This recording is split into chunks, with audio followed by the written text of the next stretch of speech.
الحمدللہ والصلاة والسلام علی رسول اللہ اما بعد اعوذ باللہ من الشیطان الرجیم ام یقولون افترا ام یا یقولون وہ کہتے ہیں افتراہ اس نے گھڑ لیا ہے اس کو قل کہہ دیجئے ان اگر افتریتہ میں نے گھڑا ہے اسے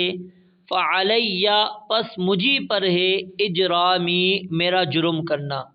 وانا اور میں بریء مما تجرمون بری ہوں اس سے جو تم جرم کرتے ہو۔ اس آیت کی تفسیر کے اندر مفسرین کا اختلاف ہے اور مفسرین نے اس کی مختلف تفاسیر کی ہیں۔ کچھ مفسرین کہتے ہیں کہ اس آیت کا جو تعلق ہے وہ سیدنا نوح علیہ السلام کے قصے کے متعلق ہی ہے کہ اس میں خطاب اللہ تعالیٰ نے نوح علیہ السلام سے ہی اللہ تعالیٰ نے اس میں خطاب کیا ہے، اور بعض کہتے ہیں کہ نہیں، اس کا جو تعلق ہے وہ رسول اللہ صلی اللہ علیہ وسلم سے خطاب ہے اور یہ مشرکین مکہ کا قول ہے، اور یہ اللہ تعالیٰ نے سیدنا نوح علیہ السلام کے قصے میں ان کے واقعے کے درمیان جملہ معترضہ کے طور پر اللہ تعالیٰ نے بیان کیا ہے۔ تو اس آیت کی وضاحت سمجھ لیں، ام یقولون افترا، اگر اس کا تعلق ہم نوح علیہ السلام کے ساتھ رکھیں گے تو پھر اس کا معنی اور تفسیر کیا ہوگی کہ ان لوگوں نے یہ بات کہی کہ افتراہ کہ اس نے خود اس کو گھڑا ہے۔